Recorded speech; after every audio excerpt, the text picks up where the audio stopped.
We have already discussed roughly around 50,000 candidates will be appearing for mains. The number can definitely vary according to the number of seats, the discretion of UPSC, a number of factors are involved.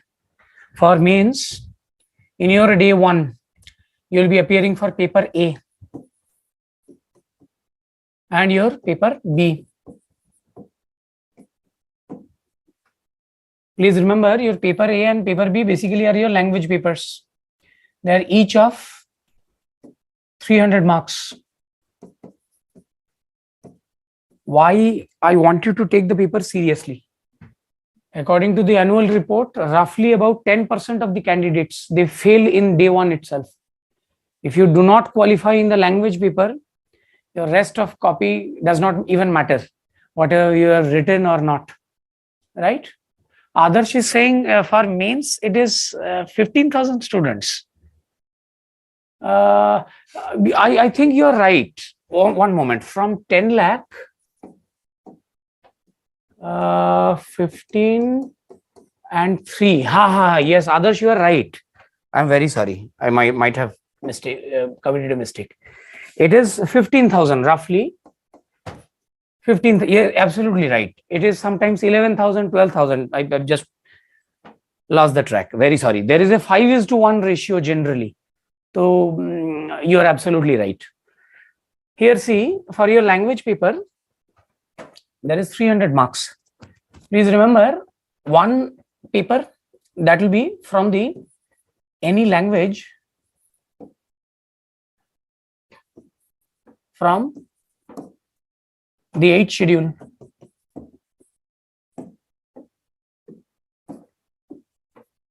Right? There is a list of 22 languages. As you have a very varied audience base, apart from Hindi, which will be probably the dominant language, for the rest, there are other 21 options. So you will be choosing from. If you are listening the lectures from the Northeast, then you have the liberty to take this language paper in English, right? For paper B, please remember that will be English. Here is again basic essay, reports, comprehension, these kind of topics, abilities. These kind of abilities will be generally tested in these two papers. For Hindi, I can recommend that before your prelims and your mains, do one thing, go with any standard newspaper.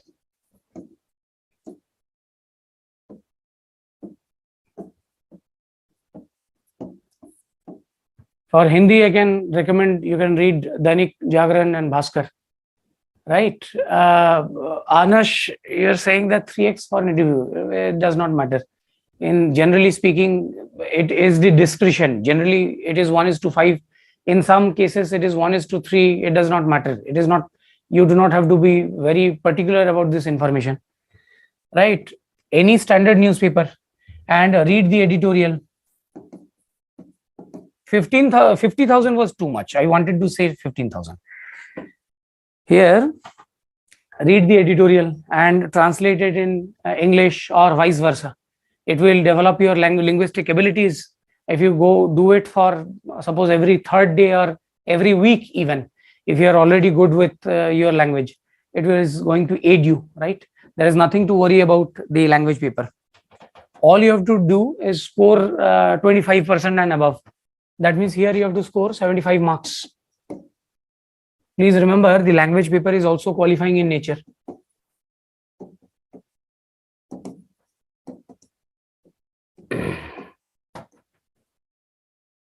Right? In day 2, it starts with paper 1. That is your essay paper.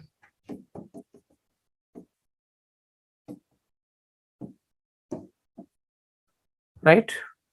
This is of 250 marks. The notification of UPSC says that topics can be multiple in nature. They suggest multiple topics. In the earlier days, it used to be generally one essay, right? And the one essay was of 250 marks. Right after, as of now, they are of 2 essays.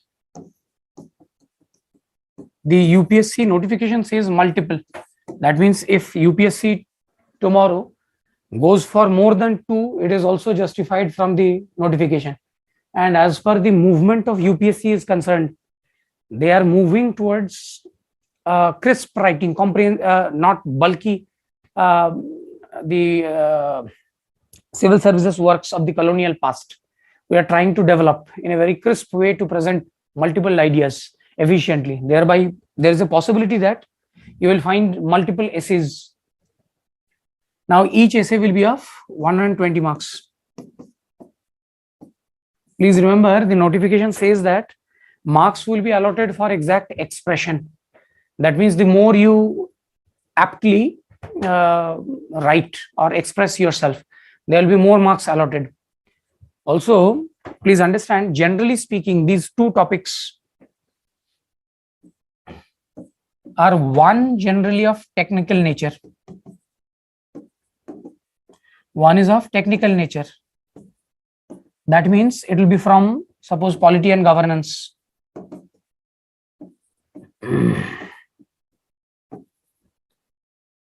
From IR, from disaster management, from any other history, geography, and whatnot. The other topic is generally abstract ideas, abstract concepts. Last to last year, both the topics were abstract in nature. We felt that both the topics are going to be abstract in nature. But last year, once again, UPSC reverted back to its previous model. The entire idea I would want you to have is that work more towards abstract concepts. See the rationale behind, the thinking behind UPSC. UPSC tests the technical abilities in your rest of the papers, GS 1, 2, 3, 4, as well as your optional. There is no idea to check the ability of the candidate for these elusive ideas, these abstract concepts. They are tested in your ethics and integrity paper, and most importantly also in your essay, it seems. Thereby, you have to work. People face a lot of difficulty in writing essays on abstract concepts. These can fetch a lot of marks. They are often subject to interpretation, how you see and perceive that statement and justify it accordingly. So until and unless the more essays you read or more content books you read does not mean that you will write better. All you have to do is write more. Basic knowledge is required. I do understand that. But once you will start writing, initial essay you will take probably 2 days to finish, maybe more. With the entire idea is to first read these thesis statements, the statements of these essays 50 times, 100 times. And soon it will interact, it will trigger, evoke certain emotions, and you will aptly start writing. Practice is the key towards preparing for essay. Again, essay can build a career and break a career. You will neglect the essay. A number of students, they neglect essay. They feel that they have done their optional, they have done their GS, they will find it easy to write essay. But until and unless, it is not about the content, it is about the practice, the expression. Until and unless you prepare for it, you will not be able to write. So make sure you are on the same page. You need to practice. The one who feel they are weak, they have to prepare at least every week. You have to write one. Even if you are competent, you have to write on a fortnightly basis.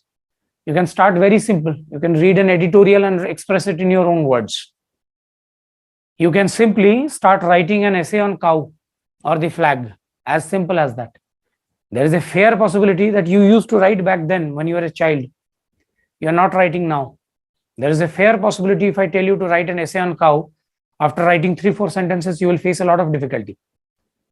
So make sure you are practicing. If you are also good at writing essay, you should do it on a fortnightly basis, at least on a monthly basis. If you lose the touch, you will lose your skills. Second idea is that you read the editorial and write it in your own words. It is a practice. And also for some, you can write a diary kind of a thing. It will not take 15 minutes. Trust me, you will not be losing any time. You may think it is a wastage of time. Trust me, it is not. First, you make the habits and then the habits make you. After you have done with your paper 1, there is the paper 2.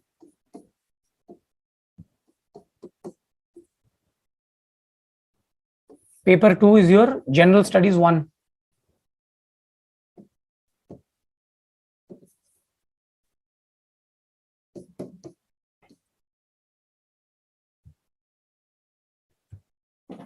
This is of 250 marks.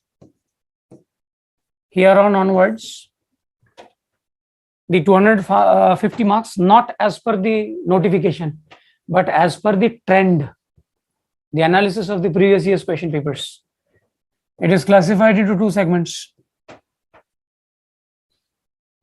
10 questions and 10 questions. That is of 10 marker each. For these questions, you have to write 150 words. For these 10 questions, they will be each of 15 marks. And that will be of 250 words. Each question, you have to write 250 words. Generally speaking, the 10 marker questions are more technical as compared to the 15 marker questions. Once you learn analyzing the questions, and they are also very scoreable. You see what is the trick for in the examination hall for GS 1, 2, 3, 4 respectively. For every 250 marks paper, you have to write for at least 150 multiplied by 10 and 250 multiplied by 10. That is a sum total of 4,000 words. That is practically impossible. You cannot write that in the given time. You can try if you want to. Here, there are people or there are ideas who recommend that you should not be attempting all the questions. You should be attempting or leaving out 1 or 2. It's a bad advice. You are supposed to attempt all the questions irrespective of your competency. The more questions you will be attempting, you will be closer. Suppose in an average, let me give you a very quantifiable justification behind my statement. For every paper, you have left 1 or 2 questions. And in a scenario where you have attempted those questions, there are 5 papers, paper 1, 2, and also your optional. That is total of 7. On an average, suppose you have gained or you could have gained by writing general observations, basic ideas, you could have gained a very poor marks of 2. For each paper, if you are getting 2 for all the 7 papers, that is a difference of 24. Again, I know sincere people who have lost the final cutoff by 2 marks, 10 marks, 11 marks. That 24 could have added and their selection could have been ensured. There are very small advices. Once you grow matured, there are very small advices which will ensure your selection and rejection. Some candidates, excellent, brilliant, they are writing means every year, not clearing. Just by increasing the font size, their presentation, they ensured their selection. No change in the content. So there are certain, until and unless you know where you lag. It is not about amassing a lot of information, knowledge. It is about your presentation. Selection does not ensure your knowledge. Selection ensures precision, smart study, and your implementation or execution of the availability of information.